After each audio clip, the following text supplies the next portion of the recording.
Hello, good evening. Welcome to Virtual Tutors Training.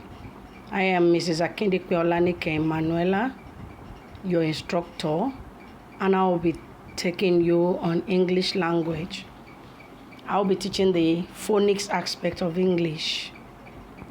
So tonight, I want to take you through phonics. Number one, the definition of phonics, the difference between phonics, phonetics and diction, types of phonics, classes of phonics, the phonics sound group, the consonant blends, the tricky or what we call the sight words, and lastly the alternative sounds of vowels. In this lesson, we'll be looking at all these, but not in depth, as in, after learning the definition of phonics, the difference between phonics, phonetics, and diction, the types of phonics there are, the classes of phonics, the phonics sound group, which is the main idea of phonics. I will only be explaining on the sound groups, mentioning them. Then gradually as the classes progress and in subsequent classes, we'll be taking it one by one from the types of phonics, classes of phonics, and the rest like that. But this evening, I want to define phonics. Phonics is the scientific method of teaching children ages 3 to 5 years how to read. It is basically for nursery classes and not for the primary pupils, except those that do not know how to read in the primary class. You can use phonics for them. But phonics is basically to be used to teach children ages 3 to 5 years who are just learning to read, how to sound their words. But before we go into that, let's look at the difference between phonics, phonetics, and diction. Phonics, as I've earlier defined, is the best method to teach young children to read by teaching them letter sounds instead of letter names. Letter names are our A, B, C, D, E, F. While the letter sound is what we know as the A, B, K, D, E, F, G, and so on. So you teach a child the phonemes of a letter, not the graphics. That is what we call phonics. While phonetic, on the other hand, is the concept that is used for spelling and pronunciation for children that are ages 4 to 6 and so on. And diction is the choice and usage of words, teaching accent, etiquette, intonation, and panache. What are the types of phonics that we have? Number one, we have analog types of phonics, which makes use of letter names to teach. You teach a child C, A, T, cat. That is teaching a child the old method of teaching how to read. A child will find it difficult to comprehend C-A-T, cat. You said C-A-T, and you are giving out a word that says K-at, cat. So that is the analog, the olden method, the olden way of teaching a child how to read.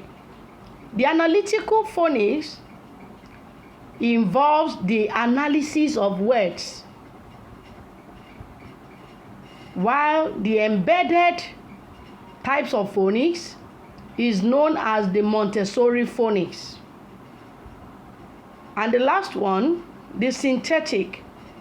The synthetic phonics is the jolly phonics that is the best of them all.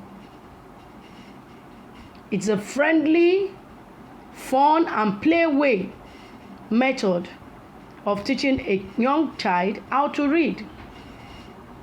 What are the classes of phonics that we have? Number 1, we have the phonics group.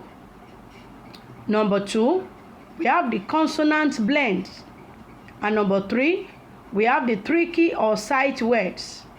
Number 4, alternative spelling of vowels. Those are the classes of phonics. You want to teach a child how to read effectively, you first of all introduce the phonics group. We have 42 phonics sounds. Then you bring in the consonant blends. You teach a child the tricky or sight words, and also then alternative spellings of vowels. Now let's look at the phonics group. The number 1 group is the Satipin. S, A, T, P, E, N. The second group of sounds are the K, A, E, R, M, D. The third group are the G, O, A, F, B. Then the fourth group is the A, J, O, I, E, O. The fifth group is the Z, U, N, V, U, U. Then the sixth group is Y, X, Ch, Sh, T, and D. The last group of sounds is the group 7, where we have Ku, Ow, Oi, U. Sorry, there is an error in the typing there, a typographical error. It is not use, it is U. The S is not part of it. It is UE, U. Then we have the ER as E, and we have the AR as R, long R. Now let's consider the consonant blend. Consonant blends are two classes of consonant, so there are two classes of consonant blends. We have the initial consonant blend. By initial consonant blend, we mean this group of consonants starts at the beginning of a word. And we also have the final consonant blend, which are the group of consonant that comes at the end of a word. Now, examples of initial consonant blends. We have ST, starting, that is, two consonants. That's why we call them blend. Two consonants, S and T, coming together at the beginning of a word. We have examples as stop, S, T, O, P, stop. We have start, S, T, A, T, start. We have stay, S, T, E, stay, S, T, A. That is another form of vowel. When we said alternative consonant sound, we have an alternative consonant of A in S, T, A. Then we look at P and L as a form of initial consonant sound. We have P, L. Example, plan, plan, play, and plan. Number 2, play, a,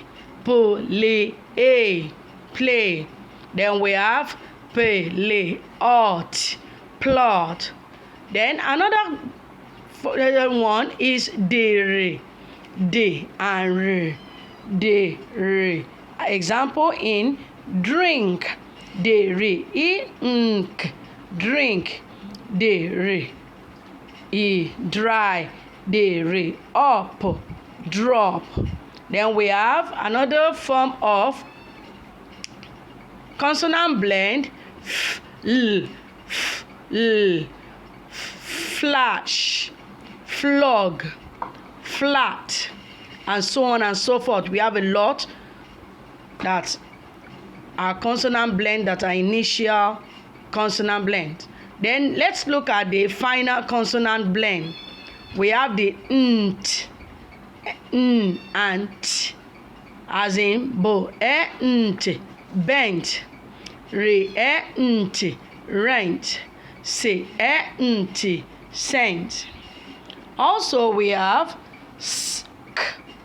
These ones will always come at the end, except in some words like sk can also appear as an initial consonant, for example in skirt, but here we're using it as a final consonant blend. So flask, mask, desk, we have that consonant sound. Then we have f, t. In example, shift, lift, soft. Also we have ld, in bold, eld, should, and so on and so forth.